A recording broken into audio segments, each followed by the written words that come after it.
Hello, my name's Kevin Brewer. I'm the Digital Marketing Assessor Tutor here at Legat College.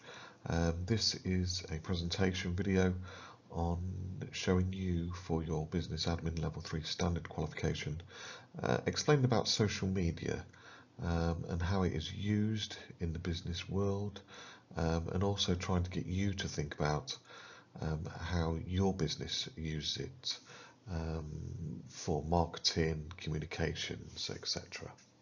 So this has been taken directly from the standard. So as you can see, the communication demonstrates good communication skills, whether face-to-face, on the telephone, in writing or on digital platforms, uses the most appropriate channels to communicate effectively, demonstrates agility and confidence in communications, carrying authority appropriately, understands and applies social media solutions appropriately, and answers questions from inside and outside of the organisation, representing the organisation or department.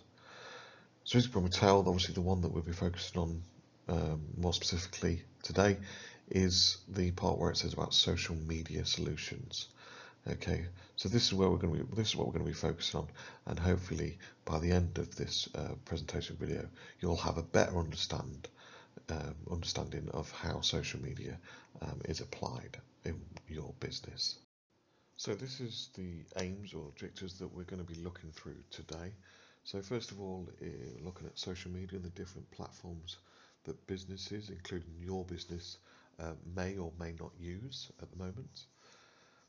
Looking at branding and how this is important within social media for your business and getting your name out there.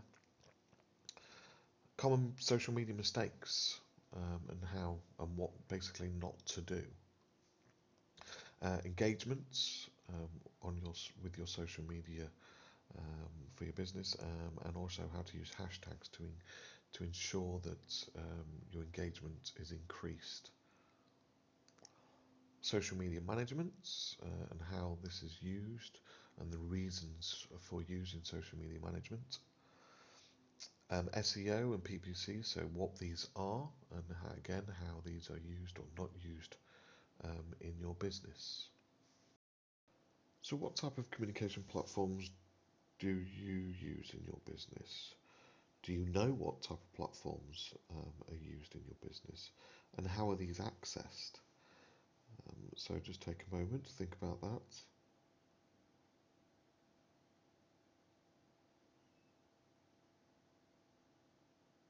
So obviously there's different ways in which you can access social media and communicate with people. Some of these may be through mainly the internet, through websites, through the internet. Obviously mobile phones, a lot more use in recent years compared to people obviously looking on a normal computer. The use of apps, and obviously social media itself, and also looking at videos, etc. So what is social media? Basically, social media is websites and applications that enable users to create and share content or to participate in social networking. Okay? So what different types of social media are you aware of, or do you use, or do you know that your business uses? So there are many, but obviously just going to go through. Obviously, first of all, Facebook. Facebook, widely used um, social media platform, as I'm sure you're aware of.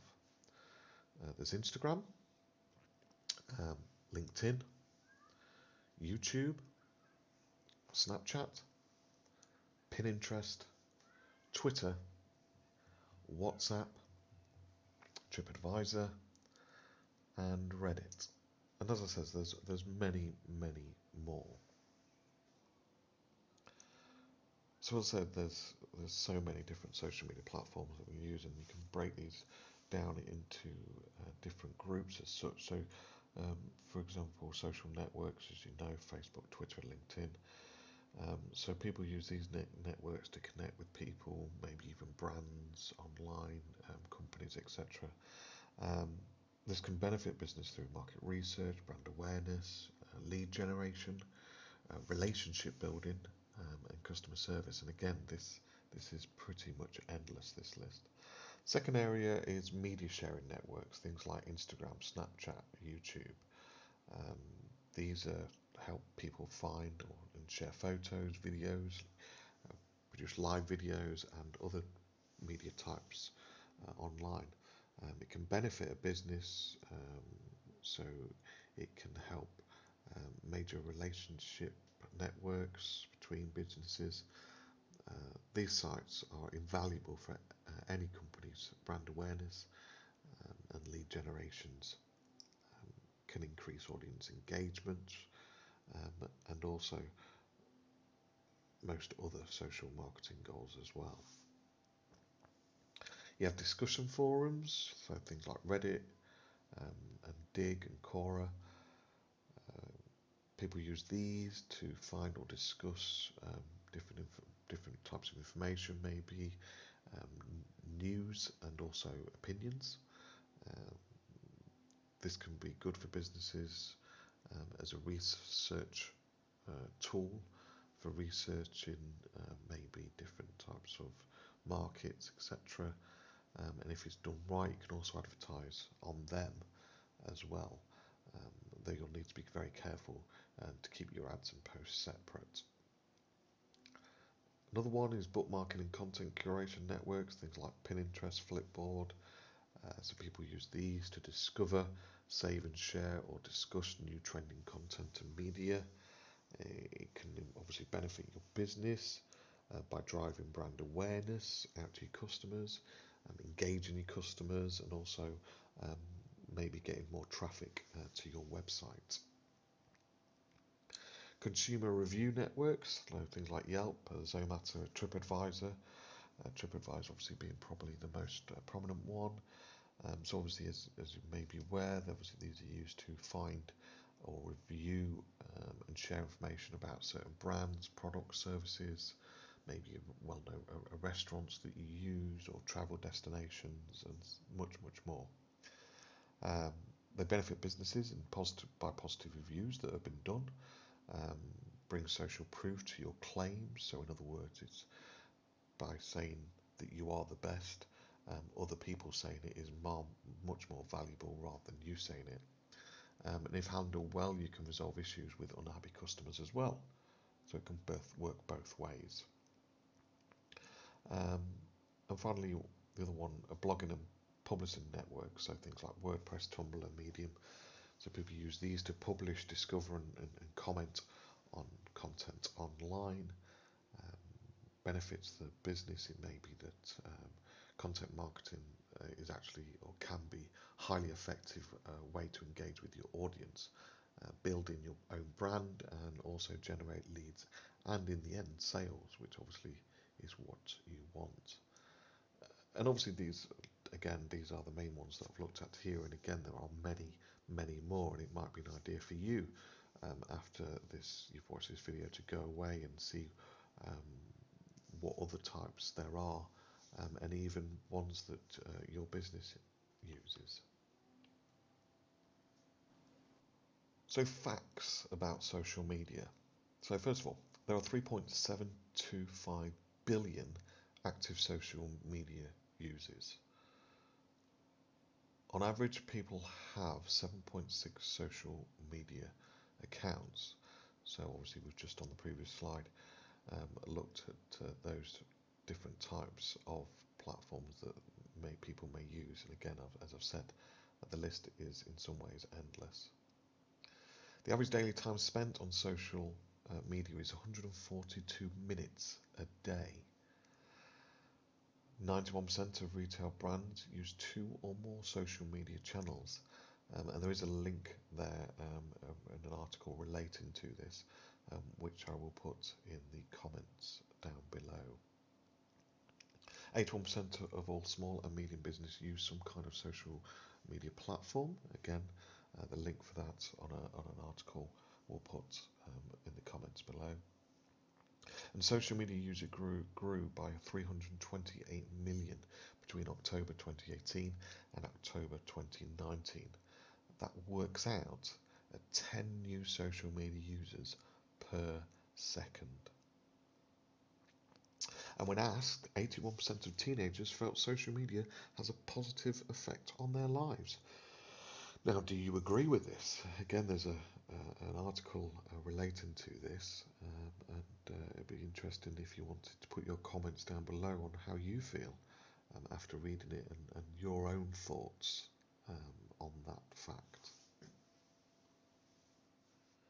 So then, from the previous slide, how much time do you think you spend on social media, whether it be on your phone or on a computer or even on a tablet? So what I would like you to do is quite simply is look, and if you're not sure how you can do that, here's a little instructions of how you can do this. So we're just going to look at basically just Facebook and Instagram, as these are probably the main two platforms that people use and the most popular at the moment. So in the Facebook app on iOS and Android, what you can do is you can find your time on Facebook buried in the settings and privacy menu. So all you do is you click on each of the app under settings privacy and click on more and then settings and privacy and then scroll down to where you can find your time on Facebook. You'll get a bar graph of the week with usage time displayed by hours and minutes per day and the average amount of time you spent each day. And then on Instagram, a similar way, go to your account, click on the more, click on settings, click your activity, and you'll see the equivalent for your Instagram usage. Please post your comments below. Let's see what the difference is between people's usage, and are you under or over the average of 142 minutes per day? Okay. So now we're going to look at brands. So what is a brand? What do you think a brand is? Well, basically, a brand is the image and personality of a product or service that a business provides. A product's features, such as logos or slogans, make it unique and different from other businesses. And branding was originally used hundreds of years ago to differentiate between cattle. That's where it actually came from.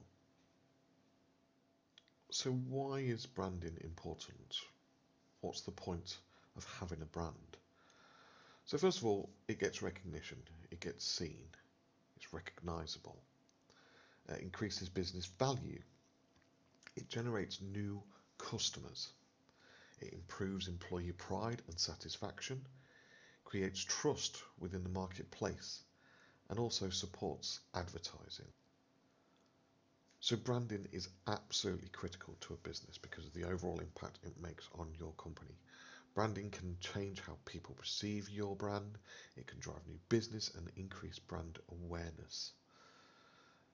So as we said, it gets recognition. The most important reason brand is important to a business is because it is how a company gets recognition and becomes known to the consumers.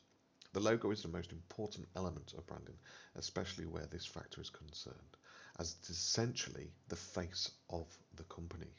This is why professional logo design should be powerful and easily memorable, making an impression on a person at first glance. Printing promotional products are a way of getting this across.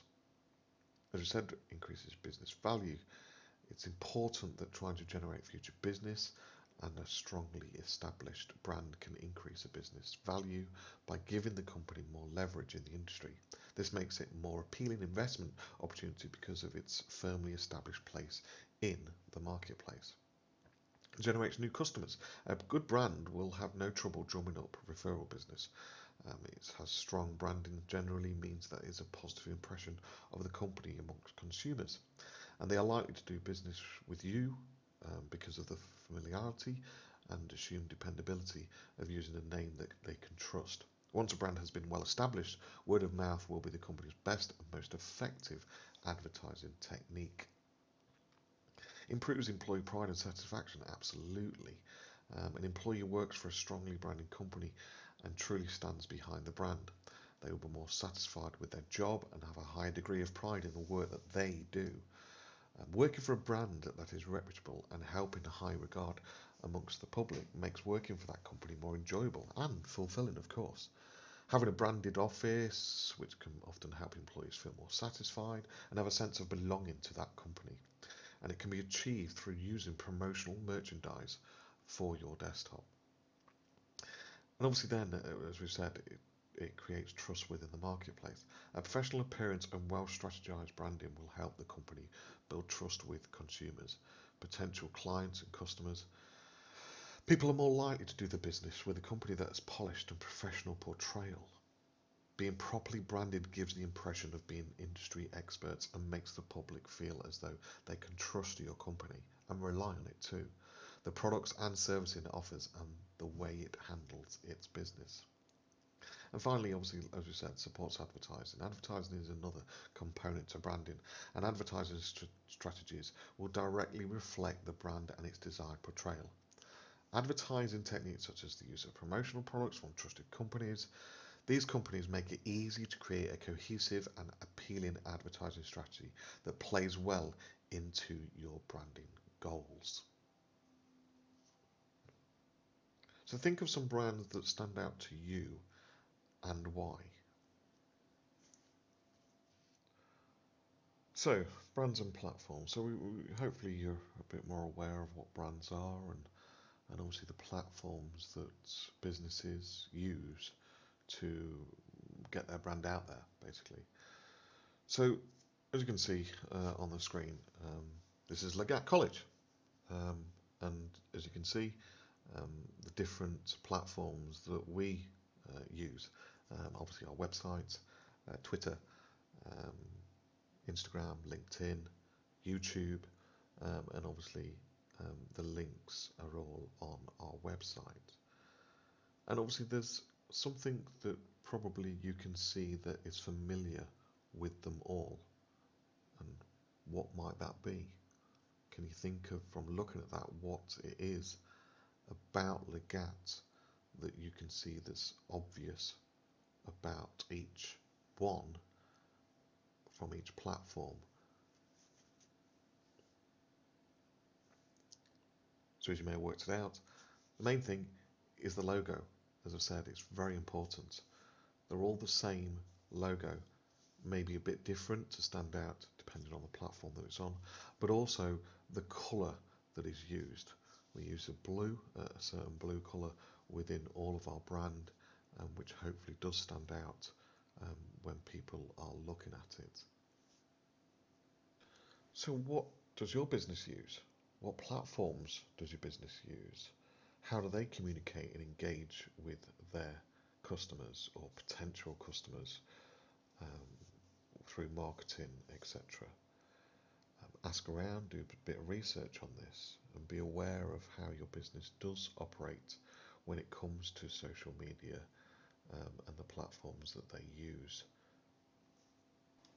So common mistakes made on social media. Okay, so first of all, number one, timing doesn't matter. Of course it matters, yeah. You can't write content, publish it in the middle and not expect it to spread virally. Social sites like Twitter and Facebook have peak usage times. If you can submit your content to those sites during the ideal days and times, it will be more likely to spread, obviously. 48% of Twitter users are on Eastern Standard Time, and they are most likely to retweet on Wednesdays around 5 p.m. Okay, and links on Twitter tend to get clicked on the most within the first few hours of them being posted. Okay, so if you want to share something on Twitter, tweet it on a Wednesday at 5 p.m. Eastern Standard Time. Okay.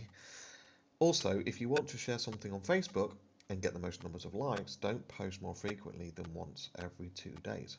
Also, to get the most likes, post on Saturdays at noon Eastern Standard Time. Okay. Second mistake, all social buttons are the same. Absolutely not. Surprisingly, people have a tendency to share posts before they even read them. Social media buttons at the top of the post get 117% more clicks than the ones at the bottom. So it makes sense to put your social media buttons at the top of your website.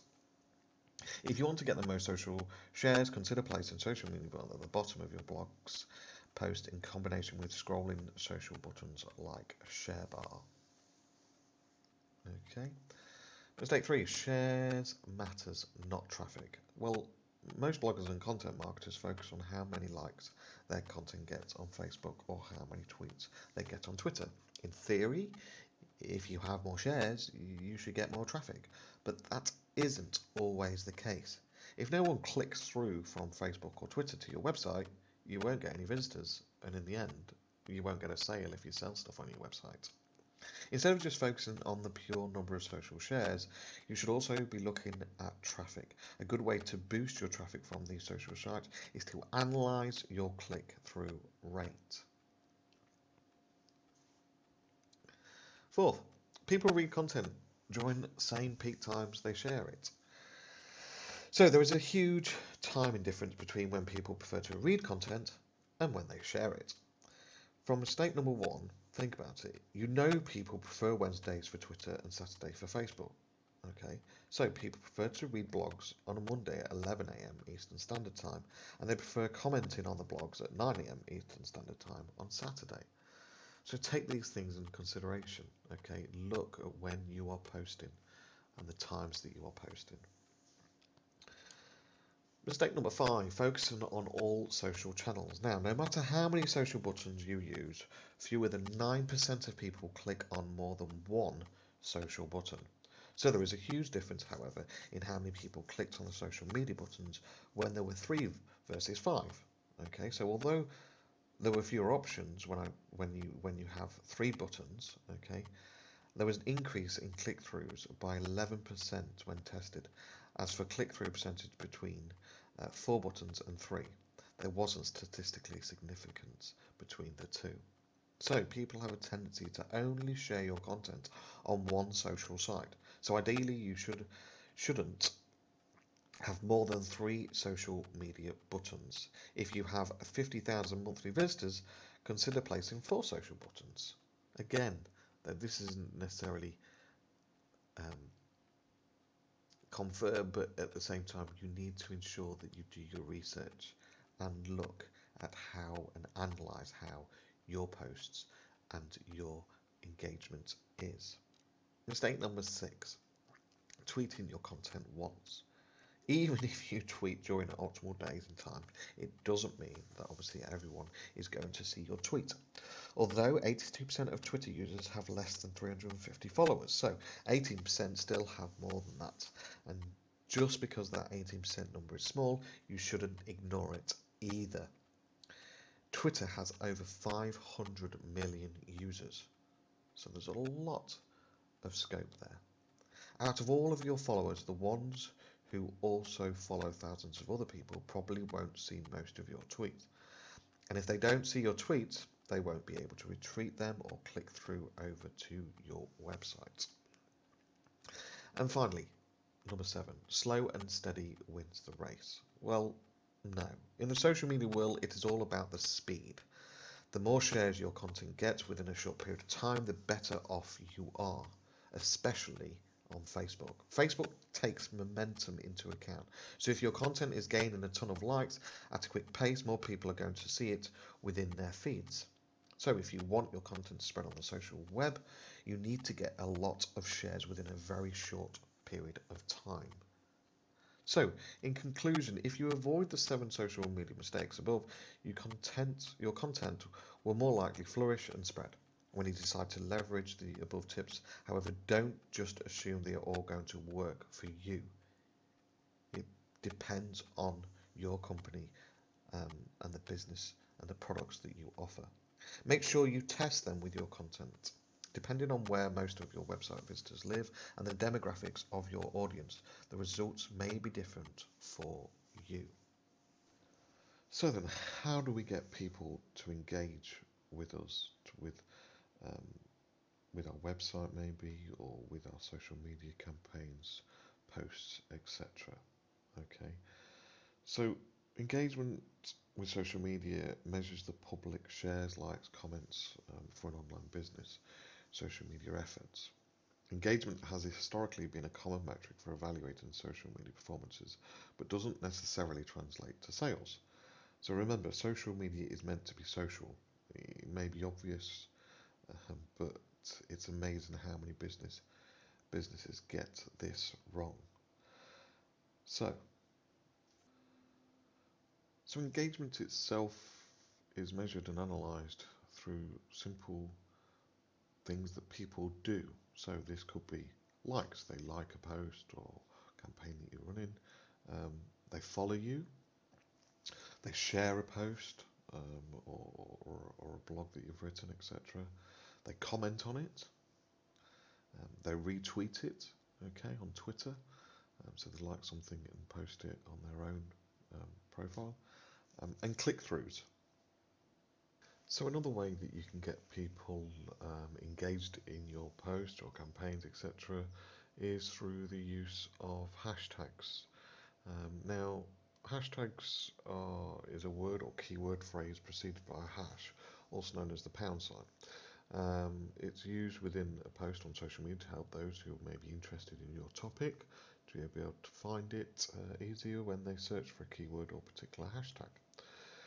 So obviously you can put hashtags into your posts, as I've said, and obviously on different platforms. Now, there is not necessarily a rule, but there is an unwritten rule saying of how many hashtags you should use for each platform, and I'll just go run through the main ones now. So for Twitter itself, really, um, you should only use a couple. The reason being is because of the character count restrictions on Twitter. So important to maybe just use two. That ensures that you get the best engagement. On Facebook, again, not many needed, not really used as much on Facebook compared to other social media sites, platforms. But if you do put a couple on, try maybe one that's a popular hashtag relating to the post, and then a custom one relating to your brand or company, etc. The next one is Instagram.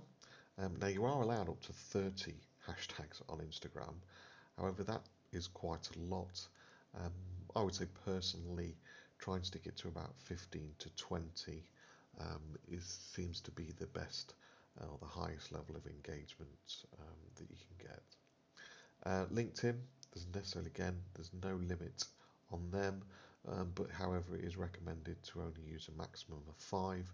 Otherwise, LinkedIn do use algorithms that could actually identify your post as spam. Okay, so just be aware of that. And finally, Pinterest, again, use only a couple. It's a category of search, so use your unique hashtag again to help pinners to find relevant content. Okay. So now we're going to look at social media management. So social media management is basically it manages social media marketing campaigns and day-to-day activities, including develop relevant content topics to reach the company's target customers, create, curate, and manage all published content, images, videos, written and audio podcasts. Okay, so it does a multitude of things, so it can save a lot of time to a company and to the individual marketing people that are working on any given campaign. So social media management, what it does, it organises the scheduling. It can manage multiple accounts on one user as such. It enhances posts quickly, okay, and also it monitors keywords. And finally, analysing results, which is very, very important to any campaign when you're doing through on social media to see how those posts, how that campaign is doing. And as like we talked about earlier, this is by the engagement that you have on a campaign. And by analysing these results, you can see if it's good, if it's going well, if it's not going so well, and then maybe look at it and think about what you can do better in the future. So what I'd like you to think about and actually go away and do, either now and you can pause this video, or after you've watched the video, is think about your own company, okay, and do they use a social media management system? Find out what it's called, and do a bit of research on it. But also, I want you to look at other types of social media management softwares that you can use. There's many out there. They do all different things, um, but I want you to go and look and see what you can find out about them, and also maybe the one that you've identified is actually better than maybe your business is using, and you can propose that to your manager, that you've done the research and actually think whether it be a price difference or that it just has better features for a good price. Okay. So now we're going to look at SEM, which stands for Search Engine Marketing. Now, what is it? What is this? Well, basically, search engine marketing, SEM, is a form of internet marketing that involves the promotion of websites by increasing their visibility in search engine results pages, also known as SERPs, primarily through paid advertising. SEM may incorporate search engine optimization, SEO, which adjusts or rewrites website content and site architecture to achieve a higher ranking in search engine results pages to enhance page per click, PPC, listings. So, as the number of sites on the web has increased in the mid to late 1990s, search engines started to appear to help people find information quickly. So, search engines develop business models to finance their services, such as pay-per-click programs. So, search engine marketing uses at least 5 methods and metrics to optimize websites. So, first of all, one of these is keyword research and analysis. So this involves 3 steps. So ensuring the site can be indexed in search engines, finding the most relevant and popular keywords for the site and its products, and also using those keywords on the site in a way that will generate and convert traffic. Okay, so, and then number 2, website saturation and popularity, or how much presence even a website has on a search engine. So this can be analysed through the number of pages of the site that are indexed by search engines and how many backlinks the site has. It requires pages to contain keywords people are looking for and ensure that they rank high enough in search engine rankings. So most search engines include some form of link popularity in their ranking algorithms. The following are major tools measuring various aspects of saturation link popularity. So there's link popularity and also top 10 Google analysis. The next one is back-end tools. So web analytic tools and HTML validators provide data on a website and its visitors and allow the success of a website to be measured. So they range from simple traffic counters to tools that work with log files and to more sophisticated tools that are based on page tagging. Okay, so these tools can deliver conversions related information, so to Google Analytics or W3C markup. Validation service validators check the invisible parts of websites, highlighting potential problems and many usability issues, and ensuring websites meet W3C code standards. Now, W3C are basically the law people that make the laws up for the internet, and you can do more research if you would like on this, so just search W3C on Google. So try to use more than one HTML validator or spider simulator because each one tests, highlights and reports on slightly different aspects of any website. Next one is Whois. So tools reveal the owners of various websites and can provide valuable information relating to copyright and trademark issues.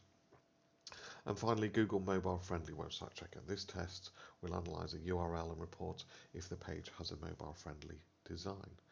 And obviously this is quite important as well because, as you may be aware, that more people are using their mobile now to search the web and do searches on their mobile device, whether it be on a browser like Google or even Safari. Okay. So now we're going to look at both SEO and PPC and look at the difference between the two. So first of all, SEO, which obviously stands for Search Engine Optimization. So what is it? So this is basically search engine optimization is the process of growing the quality and quantity of website traffic by increasing the visibility of a website or a web page to users of a web search engine. SEO refers to the improvement of unpaid results and excludes direct traffic and the purchase of paid placement. So increasingly customers are searching online to find products and service they require, I'm sure like you do. It is more common now for users to access websites via search engines rather than a web address. So they use Google or Bing, Ask Jeeves maybe, yeah, rather than actually putting it in the URL at the top of a browser. There are certain things you can do to help your website appear naturally on search engine results pages without paying for advertising. So in other words, PPC. Search engine optimization helps shape website content to improve visibility. Search engine visibility is the key to online success. So search queries bring interested users directly to your website or a service that you offer. However, most people will not go beyond the first page of results. The higher you rank in a search engine index, the more visible you will be. So this means more visitors, hopefully then more customers who can be turned into paying customers. Okay. So a search engine optimization friendly web design. Okay, so some of the best search engine optimization results can be achieved by optimizing a site design and content according to the factors used by search engines to index web pages. So a good site design makes it easier for search engines to index your site and increases your chance of a higher ranking in the results pages. So basic SEO techniques include things like site accessibility, high quality content, links to and from other websites, and also use of relevant keywords. Now, make your site accessible. The most important part of making a website search engine friendly is a good design, a well-designed website that will get repeat visitors as well as satisfied customers. Okay, and this is done through well-written and interesting content, easy to navigate pages, and a well-designed e-commerce system if you have one. So you should consider the technologies to be used and whether they lend themselves to SEO. Although SEO can always be improved, it is harder to do so once the technology is in place. So, and the website has already been built. So if you use a content management system, you should make sure it produces SEO friendly pages. Otherwise you just won't get the visits. So now we're going to look at PPC, pay per click. So what is pay per click? So PPC stands for pay per click, a model of internet marketing in which advertisers pay a fee each time one of their ads is clicked. Essentially, it's a way of buying visits to your site rather than attempting to earn those visits organically. So in other words, SEO. Search engine advertising is one of the most popular forms of PPC. So because you only pay when users actually click on an ad to visit your website, PPC is cost effective. So when users search the internet using keywords, sponsored links, ads appear above the organic results on search engine result pages. PPC advertising can be set up quickly, offers flexible targeting options, and provides data to help evaluate campaign performance. To be successful, PPC advertising requires strategic thinking, in-depth analysis, and careful ongoing management. And I'm going to show you now the difference between PPC and now SEO. Okay.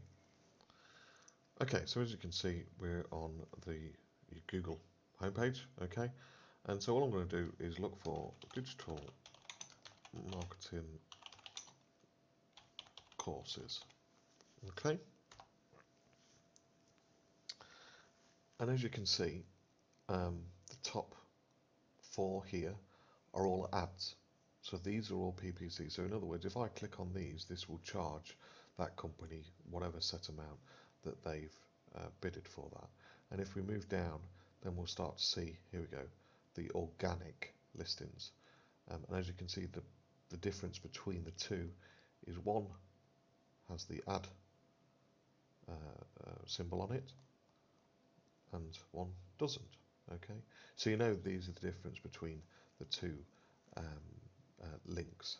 So one has been paid for if you click on one of these links, and these ones haven't. These have just come through organically from using keywords on their website, etc.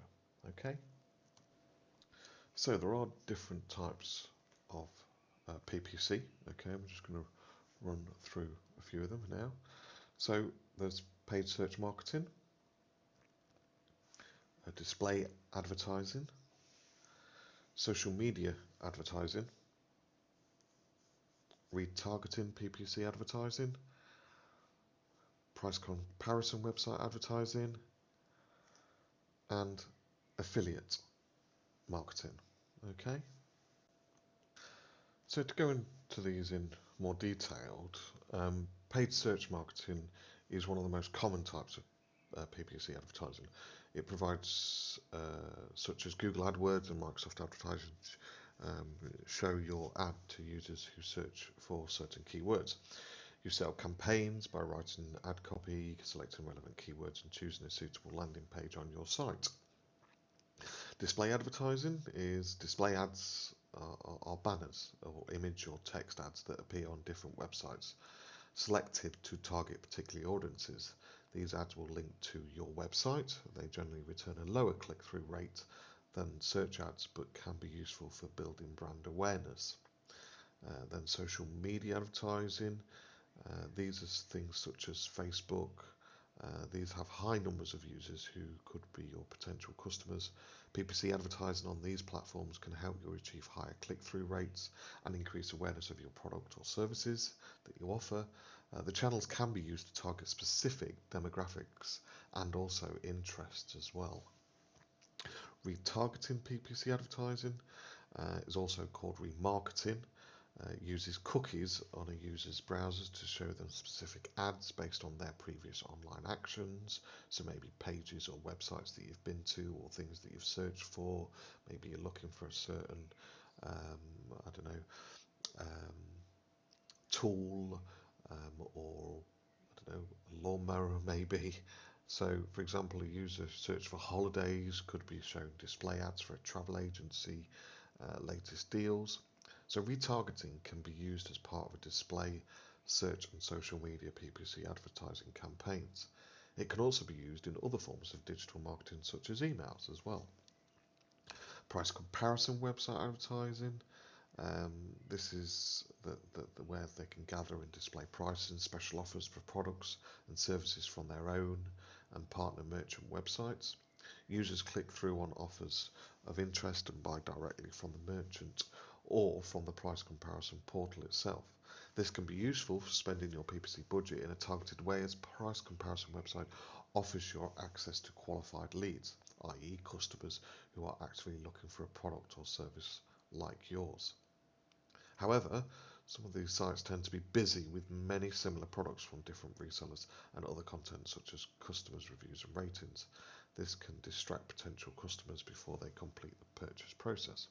Price comparison websites, though, offer different PPC options, and you are advised to regularly check your conversions rates against the click-through rate if you use them. And finally, affiliate marketing. Affiliate marketing creates PPC adverts promoting your product or service and place these on either search engines, price comparison websites, targeted content sites, or heavily trafficked websites. Affiliate marketing using performance-based payment model, e.g. cost per action, in which payment is closely aligned with the results. Affiliate marketing programs can be set up and managed in-house or alternatively outsourced to a third-party provider. Now, e.g. affiliate networks, such successful affiliate marketing requires ongoing management though and can be quite time intensive. There are also certain risks such as including poor ad placement, which can result in poor response or reputational damage, and competitive keyword bidding on your brand terms by affiliate networks. Okay, so obviously now you know hopefully a bit more about what SEO and PPC is, and obviously companies use them both. Companies only maybe use SEO. But it'd be good now for you to go away and see what your company does. Does it use both? Does it just use SEO? Does it do any PPC? And what type of PPC does it do? Does it work? Do you get the return from it? And the time that obviously people spend, in other words, ROI, return of investment, and just kind of analyze and see if it actually works. So that's getting to the end of the video now, and obviously we've just going through the aims again of identifying of what we've looked at. So we've looked at social media and the different platforms that businesses may use. We looked at what branding is. We've looked at social media and the mistakes that people, or common mistakes that are made, and how not to make these mistakes yourself. Looked at the engagement and how people do engage with your campaigns on social media, including the use of hashtags, social media management, how people look after their social media campaigns, and also analysing that. And then finally, looking at SEO and PPC in more detail, and identifying what these do for a business and how they work. Okay, so that's the end of the video. I hope you found the video helpful and useful, and you have a better understanding now of social media. If you have any questions or comments, etc., please email your tutor, or if you're watching this on YouTube, then please leave a comment underneath. Give it a like. I hope that you have